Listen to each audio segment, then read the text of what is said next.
Hey everybody, it's Mike from The Mike Wagner Show. If you like The Mike Wagner Show and you want to make your own podcast, well, let me tell you about Anchor. First of all, it's free. Secondly, there's creation tools that allow you to record and edit your podcast right from your phone or computer. You can also add any song from Spotify directly to your episodes. The possibilities are endless. Anchor will distribute your podcast for you. You can be heard on Spotify, Apple Podcasts, many more. You can also make money from your podcast with no minimum listenership. It's everything you need to make a podcast in one place. So download the free Anchor app or go to Anchor FM to get started. The Mike Wagner Show is powered by Sonic Web Studios. If you're looking to start or upgrade your online presence, visit www.sonicwebstudios.com for all of your online needs. Sonic Web Studios specializes in custom web design, app development, social networking, search engine optimization, domain registration, email marketing, online stores, and more. Since our birth, we have been designing and developing immaculate websites and providing web solutions which are a cut above the rest. As a leading web designing enterprise, we have a team of extremely talented web designers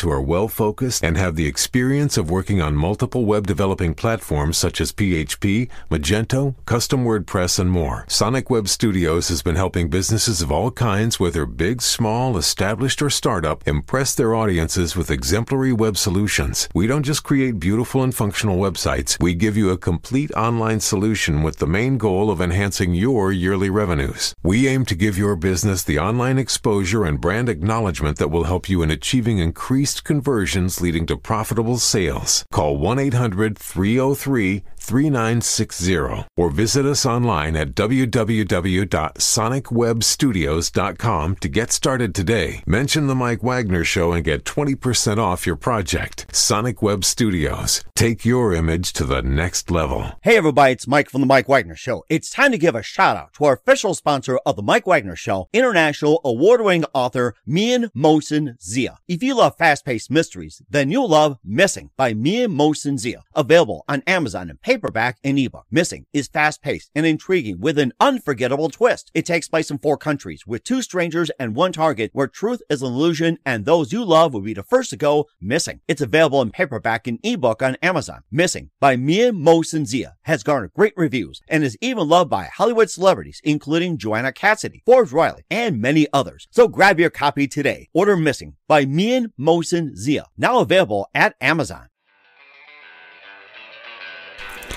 It's now time for the Mike Wagner Show, powered by Sonic Web Studios. Visit online at sonicwebstudios.com for all your needs. The Mike Wagner Show can be heard on Spreaker, Spotify, iHeartRadio, YouTube, iTunes, Anchor FM, Radio Public, and themikewagnershow.com. Mike brings you great guests and interesting people from all across the globe. So sit back, relax, and enjoy another great episode of the Mike Wagner Show.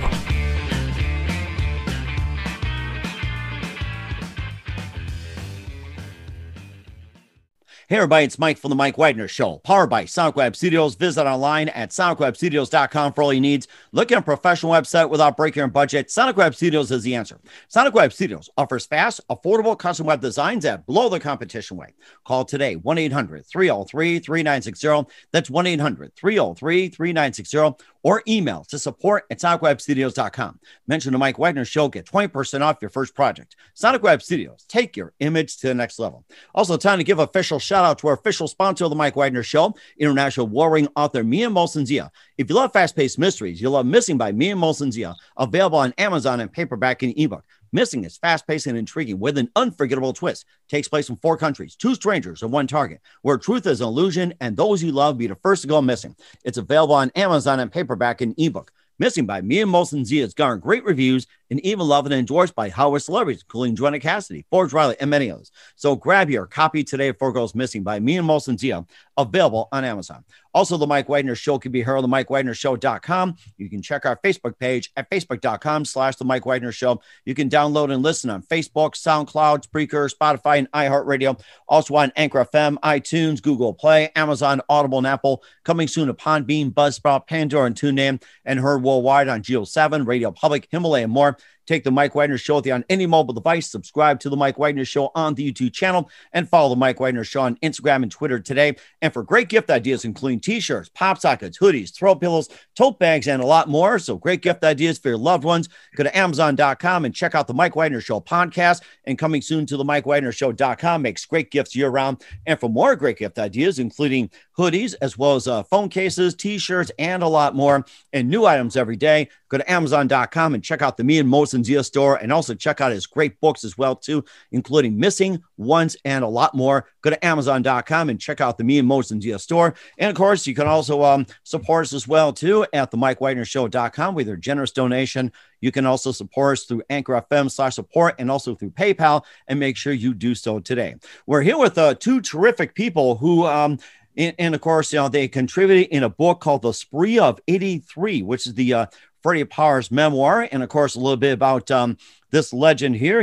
It's a memoir about an influential country jazz musician. Yes, that's a book right there, Spree of 83. Also musician, songwriter, and sidekick to Willie Nelson and Merle Haggard, the outlaw days back in days of country. He passed away at 84, most recently, and covers a lot of, aspects in life of Freddy Powers, and some amazing stories, and, just some really clever ones, and covers music, friends, and songwriting, childhood, early career, and a lot more as well, too. And he also co-hosted a talk show host and released the Country Jazz Singer in 2000, and had Parkinson's in 04. But here today, we're here to remember a legend in Freddy Powers. Live, ladies and gentlemen, from the Plus Studios somewhere in the USA, we got the co-authors of the Freddy Powers memoir. We've got Catherine Powers, and we got Jake Brown. Guys, good morning, good afternoon, good evening. Thanks for joining us today. Thank you. Thank you so much for having us. What's great to get pillows made like you've got there with Freddy's face on them. Oh, you know something? I'll have to check up on that. You'll have to message me on Facebook, and we'll try to get some information. So if you do get a pillow, we'll have a little pillow fight or something to see who's up better. and of course, we're here to talk about the book, The Spree of 83, the Freddy Powers memoir. And we got you guys contributing. It's about memoir about the influential country jazz musician Freddy Powers, and songwriter, sidekick to Willie Nelson, Merle Haggard. Passed away at 84, and it was 2016. 2016. Okay, thank you. Yeah, I was just trying to I was trying to find that on the internet, and for some reason it was not letting me. But he was 84 when he passed in 2016. Okay, yeah. Got it. Okay, well, glad you clarified as well too, and just covers various areas of Freddy Powers, and they got some great stories to share. And he also co-hosted a talk show, and also released a country jazz singer in 2000. And before we get into all that, guys, let's introduce. So, Catherine, let's talk to you about how you got started with the book, how you got to know Freddy, and Jake, since you contributed, and you can also tell us how you got started. So, one of you go first. Catherine, why don't you start? Well, Freddy and I actually got together back in 1986, and I started out as his booking agent, working for him, and later on became the girlfriend. Well, actually, the gal that he ran around with, and then the girlfriend, and then the wife. But Freddy had started this book himself, actually, over the years, and luckily, I was able to find old journals and notebooks and little scrap paper and all kinds of stuff where he had started working on this book himself.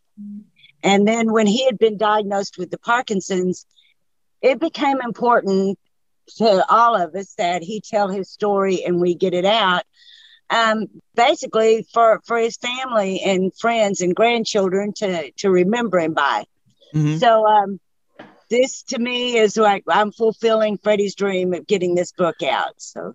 And to add on to what Catherine is saying, this beautiful product that I'm holding in my hand that you can buy this Friday, starting in Amazon, Barnes & Noble, everywhere.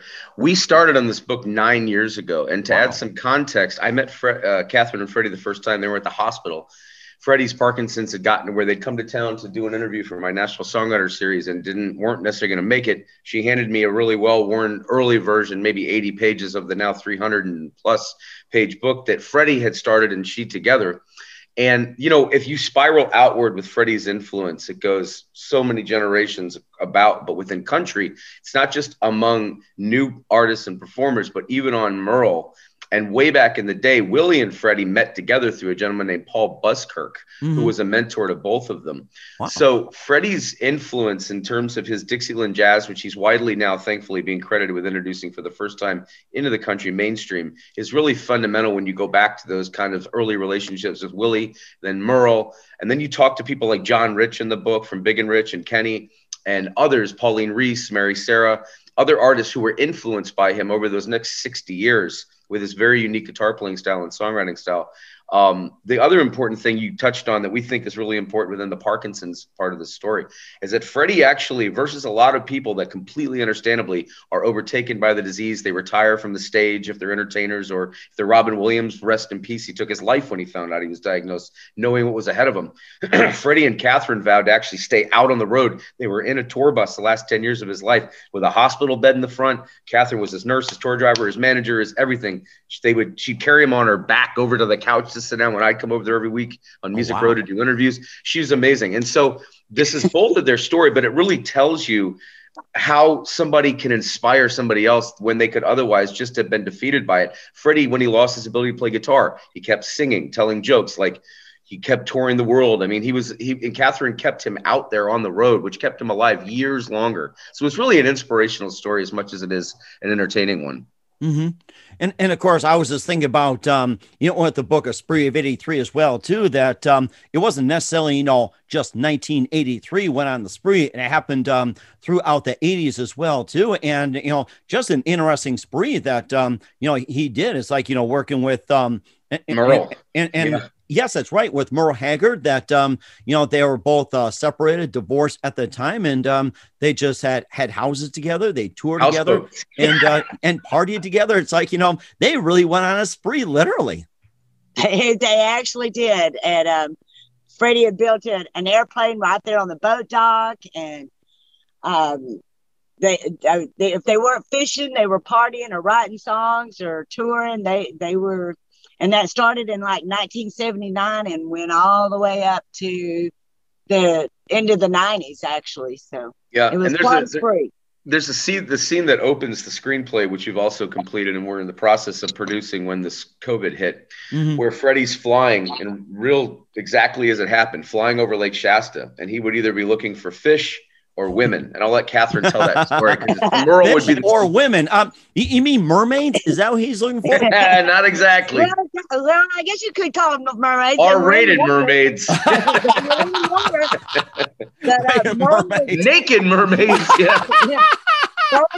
Merle was actually the one on the ground, and he called himself the control tower in the Hotel Troubadour, which was the name of his houseboat. Freddie's was called the USSF boat. And it's true. Freddie would fly around and he would radio back to Merle and say, "Hey, I've just found a school of shad," which meant there was fish around. Or he would say, "Oh, wait a minute, I just found some naked women swimming over in Jones Valley Cove." And Merle would go, "I'll meet you in Jones Valley Cove." Yeah, Frank Sinatra called once actually and invited Merle and Freddie to come play with him for Reagan on the White House lawn. Tell them what they told him, Catherine. They were too busy. With all the girls and the fun and the songs. And when they weren't partying, they were writing. That's the other important thing. Freddie and Merle wrote well over 300 or 400 songs together. I don't know of those, how many were recorded. There's 43 that Merle cut, I believe, right, Catherine? Right. Various albums of Freddie's. Right. But the other thing that's really important about the 1980s with respect to Freddie and his ascension into a more mainstream recognition of country, we have a soundtrack. It's actually one of the first official book soundtracks for a country memoir ever. It's on Spotify, iTunes, some of the places you mentioned, well, everywhere really. You can listen to excerpts from the Ralph Emery Show.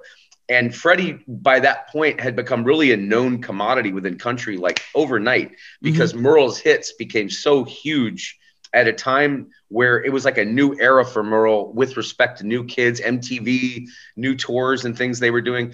And Freddie was with him the entire, whether they were riding on Shasta or out on the road, songs like Silver Eagle, Little Hotel Room, which Ray Charles later recorded. Freddie really got his recognition as a songwriter. It wasn't until his 50s, even though he'd been doing it for years. Merle Haggard really helped bring that out of him. And then Willie in the 90s, really just from another completely side of the book, there's the remarkable friendships. He lived up on Willie Nelson's golf course, and Catherine can give you, adventure after adventure up there. They had a television show, as you mentioned. Oh my God. You know, something that's one thing I wanted to do is play golf and smoke one with Willie's. It's like, I love to hear about it. I mean, you just tell about the golf course, the stories and everything. And makes me want on the road again, Catherine. Yeah. Well, it was a lot of fun. I will have to say I do miss that life.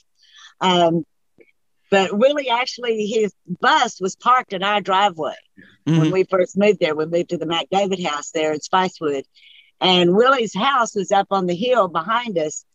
But he parked his bus down in that driveway, and all he had to do was roll out of bed, of course, light up one, get on the golf course, and head out and play some golf. And so it was really convenient for him. Which oftentimes he was doing with Freddy. And then there's these legendary golf tournaments that we bring. I don't know if a lot of other books have talked about these tournaments. They were wild parties. Matthew McConaughey would show up there, Owen Wilson, James Gardner, astronauts. And here'd be Freddy and Willie and Buzz Aldrin and somebody else in a car together. And then they would play songs all night. I mean, it was incredible, the life that these guys lived up there, these lives and ladies. I know, it's really cool when my grandkids, and they hear that their grandpa played golf with, oh my God, his mind just went, mine just went blank. Astronaut? Yes. Buzz Aldrin? Well, he played with Buzz Aldrin and Charlie Duke, but Neil Armstrong, that's the one. I was trying to think of the astronauts too. And, we're watching a movie about that. It's like there's Buzz, there's Neil, there's John Glenn, and there's Freddy.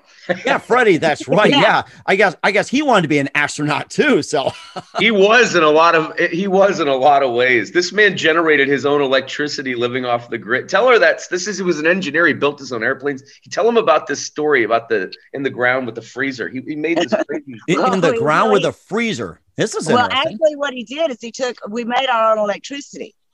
We lived up in the mountains. We had this little cabin up there. And he took a double door refrigerator and buried it on his back in the ground. And on one side, he put a Pelton wheel. And on the other side, he put a generator. And he put those big old extension cords all the way up to the top of the cabin. And we made our own electricity. Wow. They had a spring that ran down the side of the mountain that they drew. Yeah, it was a spring that was on our property, that started on our property and went back underground before it left our property. But yeah, he made our own electricity. We chopped wood. We had a wood heating tub. We had a wood heated, we heated the cabin by wood, and we had our own garden, and we lived off the grid. Nice. Okay. Yeah, I was going to ask you something too, in terms of making electricity.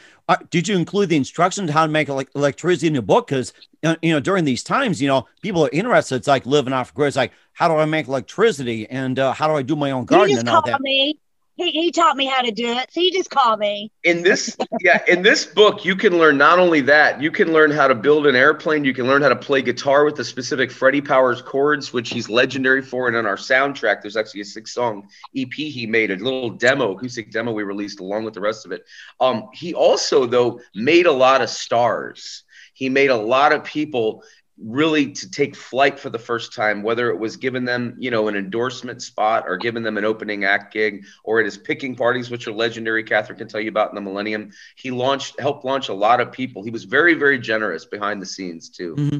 That's why he lasted so long, in part, along with his talent range, is that and then when he had Parkinson's, to see the reciprocal way that people gave back was remarkable. Mm-hmm. Remarkable. Mm-hmm. Yeah, Freddy was real generous for this time, and he wanted to always teach, those that were coming up, the how-tos and what-nots to do in the business. And if he could open a door for them, he would. It's like Little Mary Sarah was his last project. He was executive producer on an album called Bridges, where he hooked her up doing duets with people like Merle and Willie and Ray Price and Tanya Tucker and Dolly Parton. There was just 13 people on that album, with actually closing the album with her and Freddie doing a duet on All I Want to Do Is Sing My Song. Then she goes on to be on The Voice and Grand Ole Opry, as just one example. And right now she's got a new one coming out with her and David Frizzell. What is that one? God Made Oklahoma? Yeah. God Made Oklahoma. That You're saying, is that David Frizzell? Okay, I'm just trying to think back here. So yeah, that is that 40, is okay. Matter of fact, it's been 40 years since that song was first released, and he and Mary Sarah just did a duet on it, re-releasing that song. So the songwriting echoing too, throughout the book. If you talk about Freddie as a songwriter, where not just, for instance, Merle and George Jones both took "I'll Always Get Lucky with You" to number one. It was George Jones' last number one. But there are songs that are still today recorded and performed equally as much live among Freddie's catalog, just all over the place, because of all of these different generations that grew up hearing them, be it through Haggard or George Jones or off Willie or anywhere else. His songs and their catalog and legacy, we really want to emphasize as well, which you can hear. That Hayes Carl and what was Joe's Hayes Carl and the John Doe. John Doe from X. They actually did. It's kind of like a punk rock country version of "I Always Get Lucky with You." Yeah, that was our first Rolling Stone placement. Was actually because of that song. We got our first, Freddie and me and Catherine got our first Rolling Stone, and then a review that led to a review. And in fact, that review is on the back of this beautiful book, and it says, "A freewheeling, often poignant oral history of one of country music's unsung heroes." And throughout this book, be it Rattlesnake Annie, be it John Rich, Big and Rich, Tandy Tucker, Willie, Merle, all the big guys, they all really, Larry Gatlin, Sonny Throckmorton, they all go on and on about Freddie's influence in ways that help you see it from new angles. It's really a 3D look at it. And it sounds interesting too. And who are some of his favorite artists, singers, and musicians growing up? And Catherine, you probably know more about it. So who are some of his favorite artists, singers, and musicians growing up? You know what? I will have to say that Django Reinhardt was one of his big influences on him. And that's because of Paul Busker. And like you said, Paul Busker was Willie and Freddie's mentor growing up. So, but Cole Porter, just he had quite a few of them back in those days. Vaudeville, Dixieland Jazz, there's all kinds. His family was a performing band as well, vaudeville and other things. He grew up in an incredibly. Matter of fact, that's a picture of the family band right behind me. That's the family band right behind her there. Oh, I see that. Wow. And what year was that? Oh God, that would have probably been in the 60s. Oh, wow. Okay. Is there any chance, Kathy, you can take it down and we can have a closer look, or is that going to cause it to fall? Actually, it does come down. Oh, wow. Okay. Let's see. Yeah, that's the family band. That's his brother. He has two brothers in there, and it's the whole family. And which one? And which one's Freddie? Freddie is the little one with the hat on right there. The little one on the hat. Oh, my goodness. He's the short one in the group. Wow. There's a picture in here of Freddie's mom right there. Can you see that? Freddie's mom. Wow. That's Freddie's mother singing on stage. So his whole family, Norma, his sister who talked to us for the book, had albums, Christian albums of hers. His brother, Don, in fact, another member of the family in the book is his nephew, Troy Powers, which we should mention. Quite an entertaining character and talent. And Troy tells some great stories about being on the road with Freddie, which within the 60s and 70s is really quite an entertaining section of the book. It's more R-rated. But the story, we've been trying to present this book because it is very family friendly as well. But there's definitely, like, this is a movie, if we get to make it the way we want it, that's going to have, definitely a PG-13 rating, because he had some wild times, even before Merle in the 80s with Mona's and all of the crazy stuff. He used to party with mobsters. He had Power of the Pen. He had a house residency at El Dorado, and a pen top, up in the roof, very top of the thing was his. And he had a caddy every year, a new caddy. They'd known him all over town for driving. He won Entertainment of the Year in '78. Tell him about Power of the Pen and the mobsters you used to hang out with, Catherine. This is going to be interesting.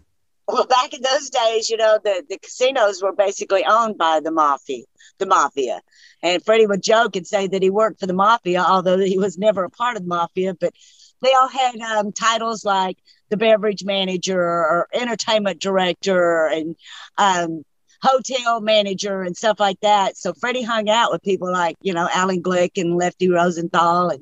And he had a great friendship with Jack Ruby. And but he did have the power of the pen where he could get you set up with a hotel room or buy your food or your drinks and get you a marker on the table, which that was a huge thing, is being able to just to go and sign somebody to be able to play on the table. You know, if they didn't have the cash in the pocket, he could still get them a guarantee on the tables. Interesting. Yeah.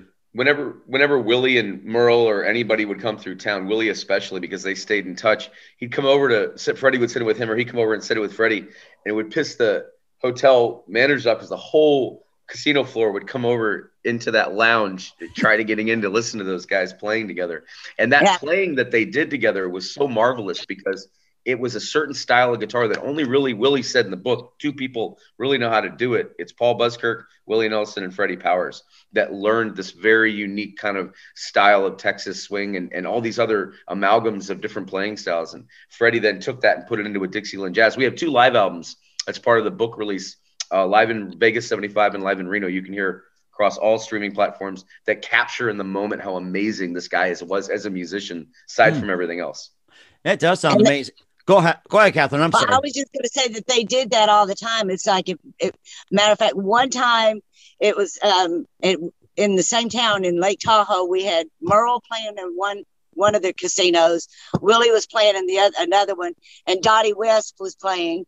And one night we ended up with Willie, Merle, and Dottie West, and half of their band all up on stage with Freddie's band. There was so many band members, they actually. Uh-oh. I think Freddie's trying to get your attention here, like these spirits or something. It's like he's trying to get your attention. Yeah. But there was so many people on the stage that they actually were standing behind the curtain.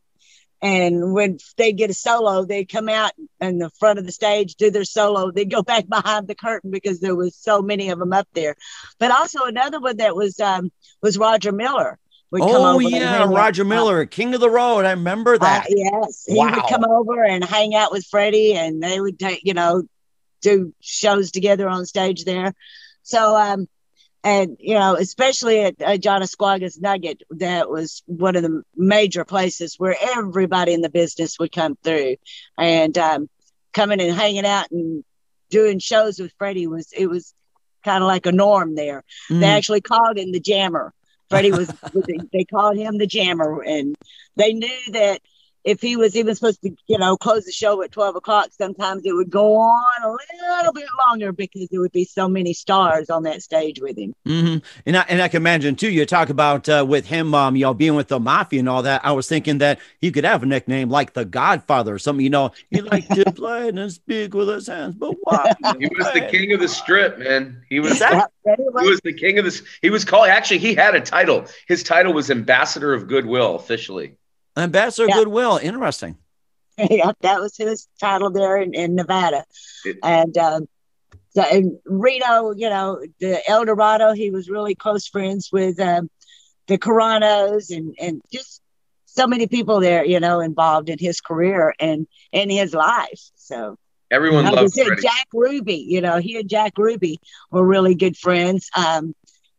Jack had his club over in Dallas and Freddie had his in Arlington, and they would swap out entertainment for each other's clubs, or Freddie would go and play at Jack Ruby's club, and Jack Ruby gave him a little dog one time, a little puppy. And nice. I know, it was a sweet story. So before all the Lee Harvey Oswald shenanigans. Yeah, before Lee Harvey Oswald. Matter of fact, Freddie would always get upset when he would watch those documentaries, and it made Jack, sound like this guy that was put up to doing this by a mafia or whatever. And Freddie was like, Jack was just a real patriotic person, and he loved John F. and Jackie as well. He just loved them. And when that happened, Jack just wanted to get back. He wanted to get even for John F. Mm-hmm. Right. Exactly. Yeah. And we'll talk more about the book, A Spree of 83, and also a couple of his projects as well, too, with the country jazz singer released in 2000 and also co-host the talk show. But first, listen to the Mike Wagner Show at the MikeWagnerShow.com, powered by Sonic Web Studios. Visit online at SonicWebStudios.com for all your needs. Looking at a professional website without breaking your budget? Sonic Web Studios is the answer. Sonic Web Studios offers fast, affordable custom web designs at below the competition rate. Call today, 1-800-303-3960. That's 1-800-303-3960. 303-3960 or email to support@sonicwebstudios.com. Mention the Mike Wagner Show, get 20% off your first project. Sonic Web Studios, take your image to the next level. Also, time to give official shout out to our official sponsor of the Mike Wagner Show, international warring author Mian Molson-Zia. If you love fast-paced mysteries, you love Missing by Mian Molson-Zia, available on Amazon in paperback and ebook. Missing is fast-paced and intriguing with an unforgettable twist. Takes place in 4 countries, 2 strangers, and 1 target, where truth is an illusion and those you love be the first to go missing. It's available on Amazon in paperback and ebook. Missing by Mian Molson-Zia has garnered great reviews and even loved and endorsed by Hollywood celebrities, including Joanna Cassidy, Forge Riley, and many others. So grab your copy today before it goes missing by Mian Molson-Zia, available on Amazon. Also, the Mike Wagner Show can be heard on the MikeWagnerShow.com. You can check our Facebook page at Facebook.com/the Mike Wagner Show. You can download and listen on Facebook, SoundCloud, Spreaker, Spotify, and iHeartRadio. Also on Anchor FM, iTunes, Google Play, Amazon, Audible, and Apple. Coming soon to Podbean, Buzzsprout, Pandora, and TuneIn, and heard worldwide on Geo7, Radio Public, Himalaya, and more. Take the Mike Wagner Show with you on any mobile device. Subscribe to the Mike Wagner Show on the YouTube channel, and follow the Mike Wagner Show on Instagram and Twitter today. And for great gift ideas, including t-shirts, pop sockets, hoodies, throw pillows, tote bags, and more, go to Amazon.com and check out the Mike Wagner Show podcast. Great gift ideas year-round. And for more great gift ideas, 365, including great books by Mian Molson-Zia and more, go to Amazon.com and check out the Mian Molson-Zia store. Make sure you order today and also support us generously on the MikeWagnerShow.com. Also, we appreciate your support on Anchor FM/support and PayPal, and make sure you do it today. We're here with 2 wonderful people talking about the book, The Spree of 83, the Freddy Powers memoir, here on the Mike Wagner Show. Catherine Powers and Jake Brown. It's a great pleasure to have you guys talking about this and maybe a bit more about the Spree of 83. It covers some other things like with childhood and a bit more about the career and also with songwriting and maybe just a few more tidbits about the Spree of 83, which is great. Absolutely. Catherine, with respect to the Parkinson's era, one thing that really is kind of remarkable about this story, because we wrote it in real time. I met Freddy in 2012.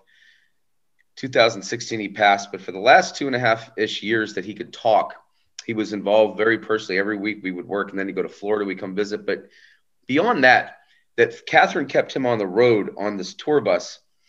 The support that came back to him from people like Big and Rich, where the book soundtrack, Spree of 83 official, since you were promoting, you can get that on Spotify, iTunes, etc. At the very end, you hear a tribute live at a Big and Rich arena show where they bring Freddy out on stage. But this went on all over the country, wherever he would go. If it was award ceremonies, he was inducted into all these halls of fame. There's pictures in the book of him with everybody that was there with him, Chris Christopherson and Toby Keith, all over the map. Freddy would roll into the room in his wheelchair, and it would become almost a bigger thing than whoever would, you know what I mean, for that moment, because it was like, wow, there he is. He's not off in some hospital somewhere. He's here.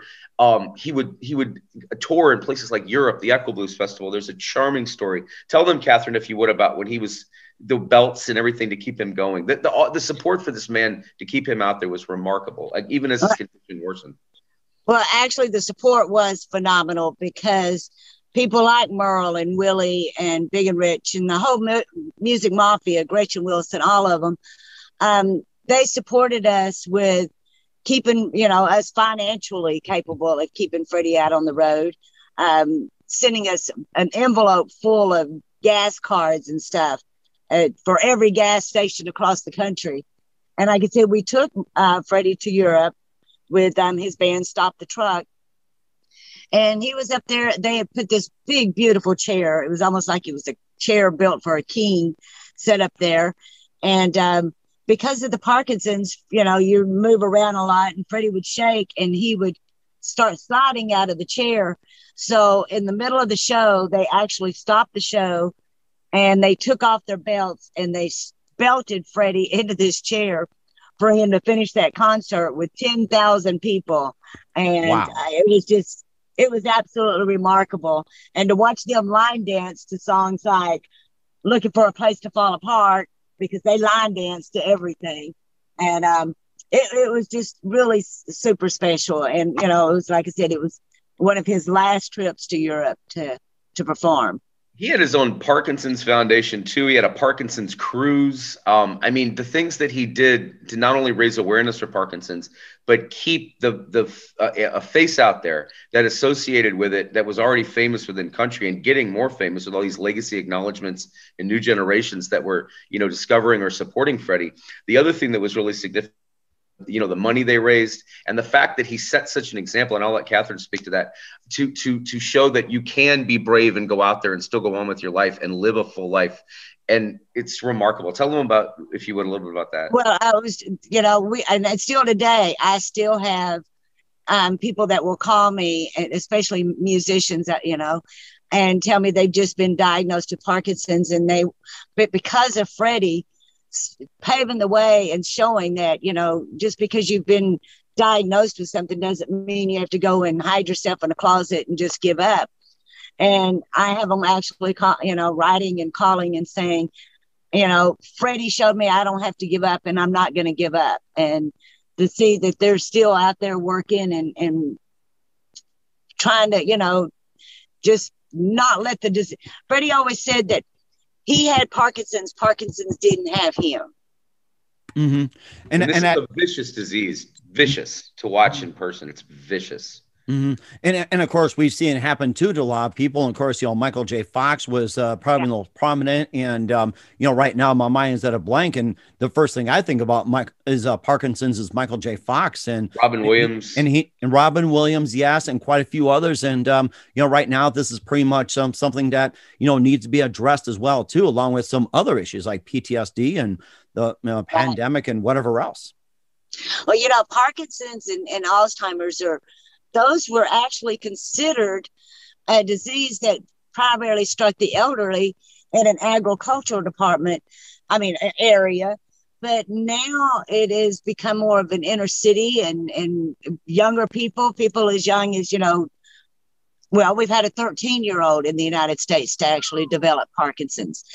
But we had this one young man that was like 22, 23 years old, that had severe Parkinson's, that came out and did a show with us one time.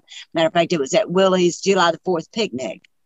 And so Freddie was, he was very generous, and being an inspiration was quite, special to him. He lived 10 years longer than they projected he would too, both by the efforts of namely this lady right here. I mean, I would watch her. We would sit there and on this tour bus, she would pick him up on her back, move him over to the sofa so he could sit there with me and talk. She'd move him back to the bed. She would take his stomach tube out and feed him. And she would do all these, and gracefully and very respectfully, because there was so many people always on the bus wanting to hang out with Freddie. So Catherine would hear be entertaining or doing business and say, hold on, I got to turn him over and get his sheets done. Or they would do it with the pillow. Or it was amazing to watch the quality of life that he had, and through her, and also when they moved to Florida at the very end of his life, the last 4 years to Floribama, the support the songwriting community gave him was remarkable too.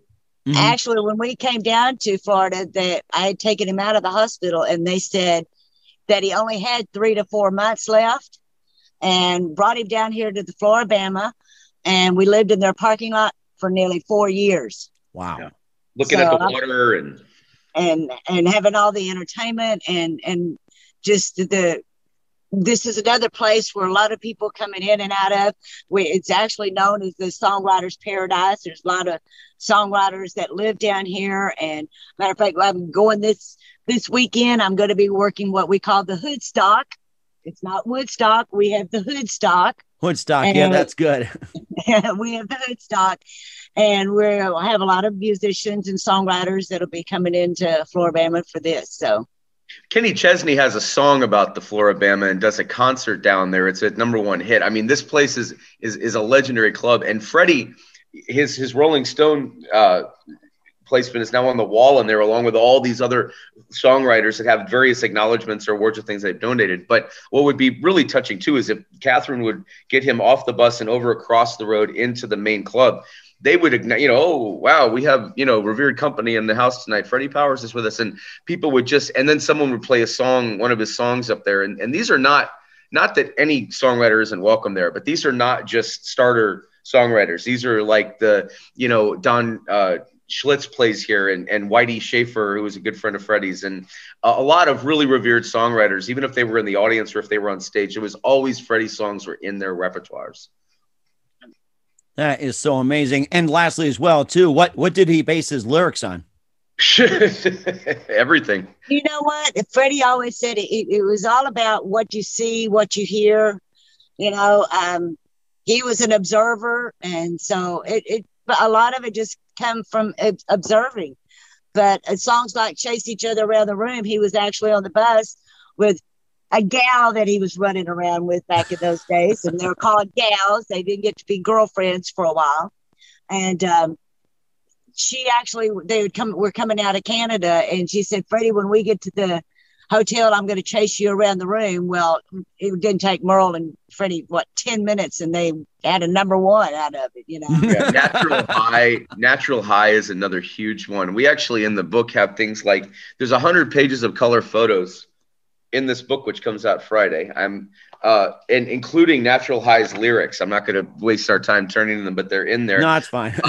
Yeah, but you really get taken inside the heart of his creative mind, the people that he impacted. In terms of, you were asking about, things that have lasted in terms of Freddie and being remembered. He really is credited appropriately now as introducing Dixieland jazz into country music's mainstream for like the first time. American Songwriter did a remarkable story this week on the book and interviewed us and talked about that. And that was their byline. So the fact that with Merle is helping, no question that Merle elevated Freddie and Willie into the position to be appreciated as this kind of influence. But really you get the behind the scenes story here of just how remarkably close him and Merle Haggard were, how remarkably close him and Willie were, how remarkably close him and legends like Floyd Tillman, who's in the book, and Paul Buskirk, who's in the book a little bit from past interviews that we were able to call, Freddie's own diaries, Tanya Tucker, John Rich, Kenny, both from that band, and on and on and on and on. Larry Gatlin. It's not that we're name dropping. We're just illustrating the broad array of stars that really help illuminate the story and show you just how special an influence this guy, was when he was alive. And now that he's watching over us. Mm-hmm. And of course, last thing as well, too, what was the last thing that Freddie did before he passed on? Well, I will tell you that his last tour was with the Last of the Breed tour, and that was with Willie and Merle, Ray Price, and Ray Benson and Sleep at the Wheel. And then his final project was the young lady Mary Sarah, like I was telling you earlier, the Bridges album. He was the executive producer, connecting Mary Sarah with virtually, Freddie always said that if you had wrote a hit song and made somebody a star out of it, that would be a major credit. But it also in producing someone and getting their foot out there. And so producing Mary Sarah and this album was one of his final project that he did. So then along with this book, there's an upcoming film we've already written the screenplay on that we're hoping to get back on track. But he also, within his final projects that he was talking with us about before he passed and had a vision for, he really sees this as a film. And we are dedicated, now that the book is out and properly out and being promoted on properly, like on venues like this, we're keeping the word out there about that, because we're trying to continue to manifest his dream, because his life was just that entertaining. It was absolutely, in fact, we designed this book to look like a movie poster. Wow, so you kind of amazing. get that vibe. We got the Smokey and the Bandit font for the title and everything. But it's really, it's so much fun to listen along. The official book soundtrack and the Live in Reno and Live in Vegas records, you can listen while you read and just get a full 3D sense of this gentleman, or go to our YouTube channel or the spreeof83book.com, where we have live videos from different eras of his career. It's really an action-packed book. That sounds amazing. We'll talk about how we can get the book, a little bit more about the film, and a couple more projects with Catherine Powers and Jake Brown talking about the late, great Freddie Powers and the Freddie Powers memoir and the Spree of 83. You listen to The Mike Wagner Show at the MikeWagnerShow.com, powered by Sonic Web Studios. Visit online at SonicWebStudios.com for all your needs. Also brought to you by our official sponsor of The Mike Wagner Show, international award-winning author Mian Molson Z of Missing, available on Amazon and paperback and ebook. We'll be back with Catherine Powers and Jake Brown of the Spree of 83 and the Freddie Powers memoirs after this timeout. The Mike Wagner Show is powered by Sonic Web Studios. If you're looking to start or upgrade your online presence, visit www.sonicwebstudios.com for all of your online needs. Call 1-800-303-3960 or visit us online at www.sonicwebstudios.com to get started today. Mention the Mike Wagner Show and get 20% off your project. Sonic Web Studios. Take your image to the next level. Hey everybody, my name is Forbes Riley, and I'm an American actress and a TV host. And I was delighted when I got my copy of Missing, which is Extraordinary Relation of Ordinary People based on a real life relationship. It's well written. It's amazing. You know, it talks about a man who has lost his wife and his daughter, and it's very well done. I'm going to highly recommend that you go get your copy of Missing. It is a powerful, exciting read. Mr. Mian Moshe Zia. He is the author of Missing. And I want to give a big shout out and a kiss all the way halfway around the world to my dear friend. Check him out at Mia's website. It's called www.miamotionzea.com. Missing, available on Amazon. Again, I'm Forbes Riley, and I will see you again soon. Bye-bye. Hey everybody, it's Mike from The Mike Wagner Show. The Mike Wagner Show can be heard on over 30 podcast platforms, including Facebook, SoundCloud, Spreaker, Spotify, iHeartRadio, Anchor FM, iTunes, Google Play, Amazon, Audible, Apple, and more. Coming soon to Podbean, Buzzsprout, Pandora, and TuneIn, where The Mike Wagner Show interviews great guests, cool conversation, lots of laughs, coffee, and more. Take The Mike Wagner Show with you on any mobile device. Subscribe to The Mike Wagner Show on the YouTube channel, and follow The Mike Wagner Show on Instagram and Twitter today. Hey, this is Ray Powers. And if there's one thing you can count on in these unpredictable times, it's that you're in good hands getting some great radio, courtesy of The Mike Wagner Show.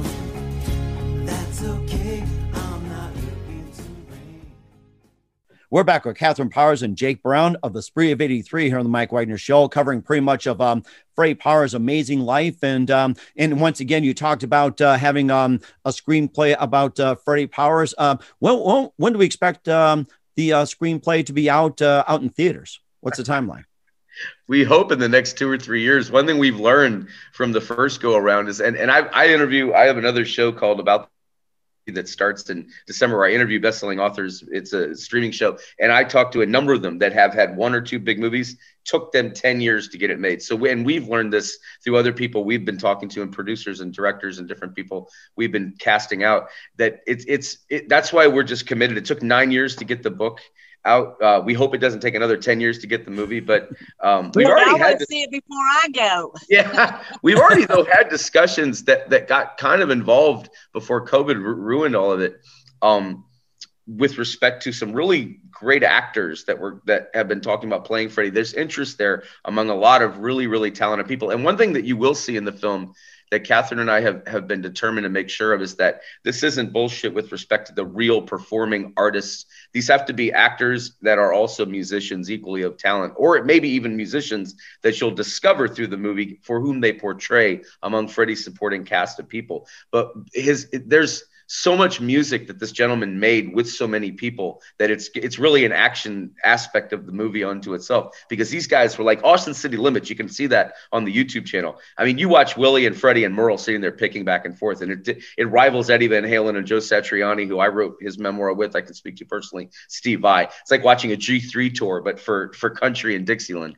So these guys, amazing talents that we hope to play these parts so they can really try to replicate them in reality, because they were amazing, unique, one-off, once-in-a-lifetime talents like Freddie and Willie and Merle and others. And of course, just a couple of things too. Quickly, he also co-hosted a talk show and released the Country Jazz Singer in 2000. Maybe a bit more about that. Well, it was called the Rodgers and Hammerhead Show, and it was a song, basically songwriters. He and Bill McDavid would interview songwriters, but they didn't just talk about their songs, but he wanted the public to know how they wrote their songs and how they were able to get them out on the radio, and how'd you go about getting produced and all this stuff. So it was more of like an educational songwriters show. Cable Ace Award nominee. Mm-hmm. Yes, it was a Cable Ace nominee. And they would have up to 200 people in the audience out there. And their audience was often, as it was filled with people Freddie had invited, like for the first time looking a foot in the door, and also legends like Coach Royal and Will. Others would sit there and just watch the show. You could enjoy it. It was remarkable. And we have actual songs and excerpts from that show in the book soundtrack as well. That is so amazing. Once again, where can we find the Spree of 83 and all of Freddie Powers' works at? You can go to the spreeof83book.com to get info on these things, but mainly all of the streaming platforms for the music. And the book's going to be in stores Friday. And then over the next, with COVID, it's got to filter down some places, but we have great Barnes & Noble orders, of course, Amazon.com, the Kindle ebook for any of your Nook. I can't even keep track of all these different Gobos and different digital readers people have these days, but it's available everywhere. And the thing that's really, really been touching so far, we've had thisisreno.com did a really nice feature. We've had American Songers, I mentioned Music Row. It's not the press in the sense that Freddie's getting press. It's that he's getting the respect within these reviews and coverage. They're really in depth.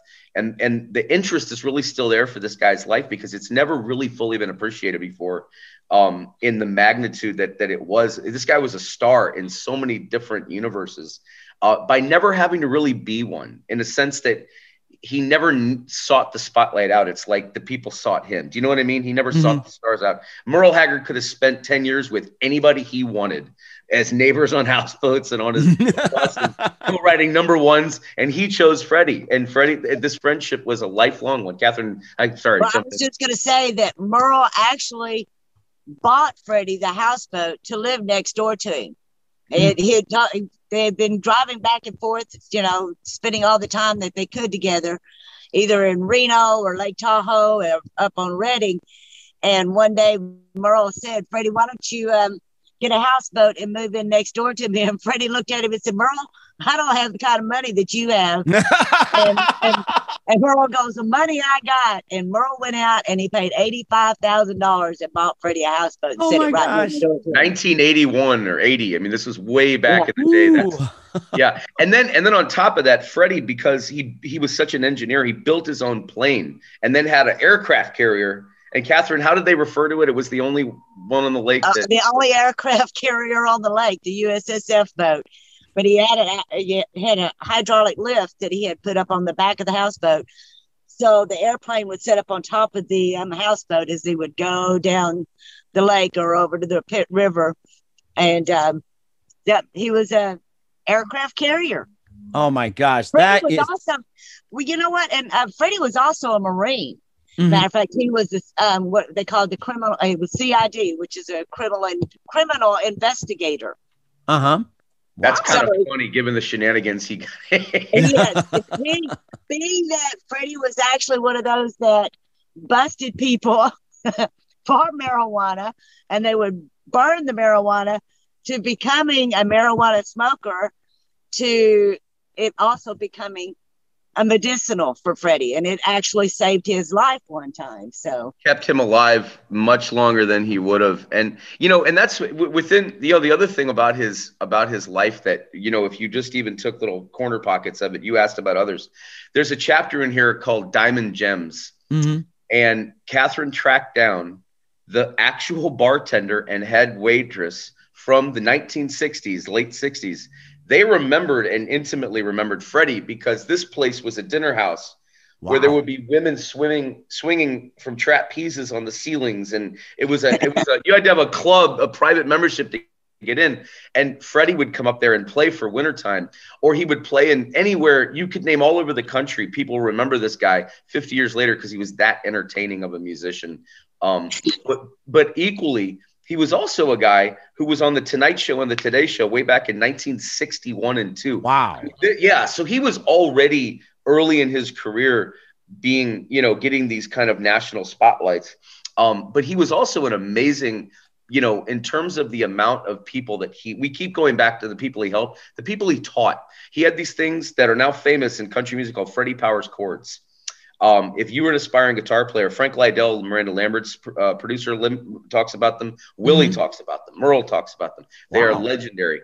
In this book, you not only can learn how those chords are deconstructed music theory wise, because his band members break it down. But on the book soundtrack, he actually has a 6-song instructional acoustic EP that we found among his archives and included. And he calls out chords. It just takes you into every corner of his universe. If you're interested in learning anything about any part of it, we've given you access musically to it too, or visually or whatever. But the stories carry the book. There's so many remarkable people that are in this book to sing his praises along with him. Oh my gosh, that is so amazing. And lastly, what would be the best advice that Freddy would give to anybody at this point? He would, if you were a songwriter, he would say, be your own judge. And he always used his example was the song, Always Get Lucky With You. He went to call it, he had written it many years before he met Merle.